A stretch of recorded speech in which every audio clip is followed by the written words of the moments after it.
स्थापना क्यों करते हैं। आज शिव महापुराण में शुरुआत में अपन शिव और पार्वती की यही संवाद को लेकर चलते हैं।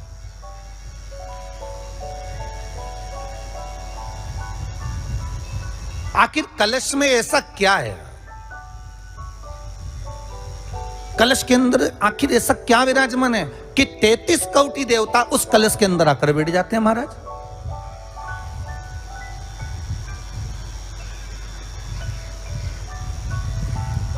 आप कोई यज्ञ करने जा रहे हो, आप कोई पोथी पुराण करने जा रहे हो, आप कोई अच्छा कार्य करने जा रहे हो, तो ब्राह्मण देवता कह देते कलश की स्थापना होगी, कलश की शोभा यात्रा निकलेगी, कलश यात्रा निकलेगी, कलश विराजमान होगा। और आज हर की पौड़ी पर, प्रयागराज में या उज्जैनी में, नासिक में जो बड़े बड़े कुंभ के मेले होते, कुंभ का मतलब भी तो कलश से होता है। उसकी महत्वता क्यों है? उस कुंभ की, उस घड़े की महत्वता कहां से प्रकट होगी? शिव महापुराण की कथा कहती है महाराज, भगवान ओघड़दानी शंकर स्वयं आद्य शक्ति जगदम्बा से कहते हैं कि जगदम्बा तू क्या चाहती है बोल। तो जगत जननी जगदम्बा कहती है कि जहां मैं हूं वहां शंकर है, ये आपने कह दिया, पर जहां शंकर है वहां पार्वती का होना जरूरी है। उसके लिए सिद्ध करने के लिए एक स्थान ऐसा बनाया जाए जहां पर शंकर विराजमान है और शंकर के साथ पार्वती विराजमान है। तो शिव जी ने कहा पार्वती, उसके लिए मैं तुझे एक सुंदर कलश का निर्माण कर देता हूं। ब्रह्मा जी कह रहे हैं नाथ,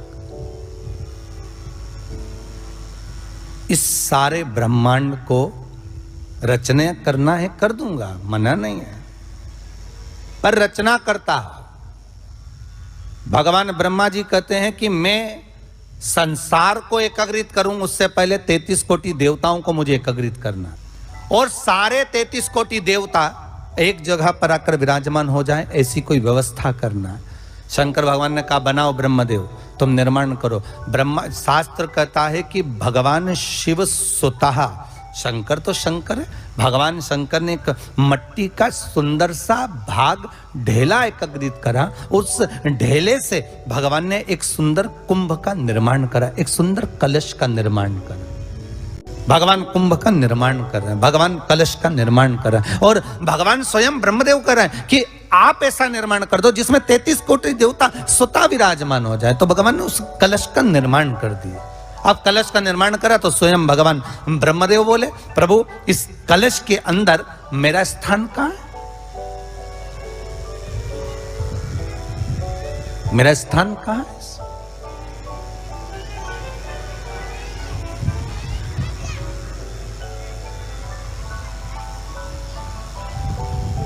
बहुत ध्यान देना महाराज, कलश का जो मुख होता है उस मुख पर भगवान विष्णु का स्थान होता है। किसका स्थान है?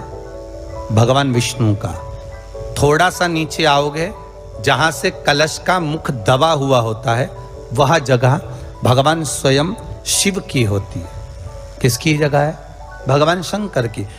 कलश का अग्रभाग, नीचे का भाग जहां से फैला हुआ होता है, वहां ब्रह्मा का आधिपत्य स्थापित होता है। फिर कलश का जो नीचे का भाग होता है वो भगवान शिव और शक्ति का स्थान होता है। कलश के बाहरी भाग में, जहां पर बाहर का हिस्सा होता है, उस कलश के बाहरी भाग में 33 कोटि देवताओं को भगवान शंकर ने लाकर विराजमान किया होता है। महाराज भगवान शंकर 33 कोटि देवताओं को निमंत्रण देकर उस कलश में विराजमान कर दिया।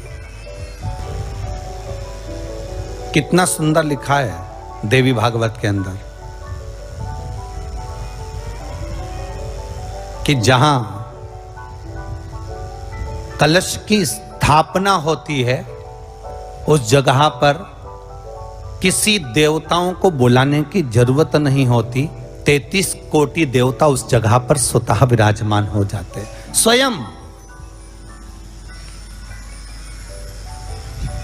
33 कोटि देवता स्वयं वहां विराजमान। अब कलश मेरा प्रतिबिंब है ये तो कहा। भगवान शिव की कथा कर रही है। ओगड़दानी त्रिकालदर्शी कैलाशी शंभु के पास में उस समय पर कामदेव की धर्म पत्नी रति भी है, जिसके नयनों में जल भरा हुआ। शिवजी ने पूछा बोलो रति आप और यहां जब आपका पति जलकर भस्म हुआ तो हमने वर दिया था आपके पति को कि ये भगवान कृष्ण का पुत्र बनकर मिलेगा आपको, फिर क्यों आप यहाँ पर आई हो, क्या हो गया ऐसा? प्रभु बात इतनी सी है कि मेरा पति जब आपके नेत्रों की ज्वाला द्वारा जलकर भस्म हो रहा था उस समय पर वो आम के पेड़ पर बैठा हुआ था। आम के पेड़ पर मेरा पति बैठा हुआ था, उसके चक्कर में वो आम का पेड़ भी जला। तो वो आम का पेड़ जो जला उसने मुझसे कहा है कि पति का तो उद्धार हो गया पर हमारा उद्धार कैसे? अब देखिए कई लोग कहते हैं प्रश्न करने वाले पीछे नहीं हटते महाराज, बहुत प्रश्न करते हैं और प्रश्न कर कर पूछते हैं गुरुजी ये कलश के ऊपर आम के पत्ते क्यों लगते हैं? उसका उत्तर है ध्यान दीजिए। प्रश्न बहुत है तो उसके उत्तर भी बहुत है, बस उसको समझने वाला चाहिए। और आप लोगों को तो आज बहुत बहुत भगवान ने कृपा करी है जो आप पहले दिन ही कलश स्थापना होती है और पहले दिन ही आपको ये ज्ञान हो जाए कि बच्चे पूछे कि कलश क्यों रखा जाता है, कलश के ऊपर आम के पत्ते क्यों लगाए जाते हैं, कलश के ऊपर नारियल क्यों रखा जाता है, कलश के ऊपर 9 बार मोली क्यों बांधी जाती है, मोली मतलब लच्छा नाड़ा 9 बार क्यों लपेटा जाता है नारियल के ऊपर, कलश के ऊपर जब रखते हैं।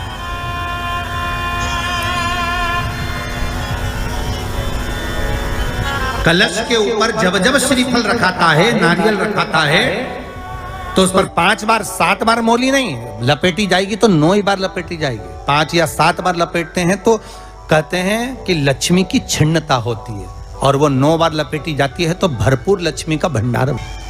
भगवान बोले अब आप आई हो रति, ठीक है मांगो क्या चाहिए, बस इतनी कृपा कर दीजिए कि आम के वृक्ष का भी उद्धार कर दो।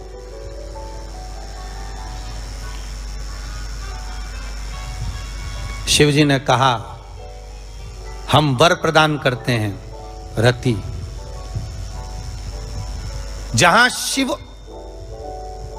और शक्ति है, जहां 33 कोटि देवता इस कलश के अंदर विराजमान होंगे, उस जगह पर स्वयं कंठ पर जहां पर मेरा निवास होगा, उस जगह पर ये आम के पल्लव अमृत के तुल्य माने जाएंगे और इनका निवास हमारे ही हाथ में, हमारे ही हस्त कमल में विराजमान होगा, हमारे ही हाथ में।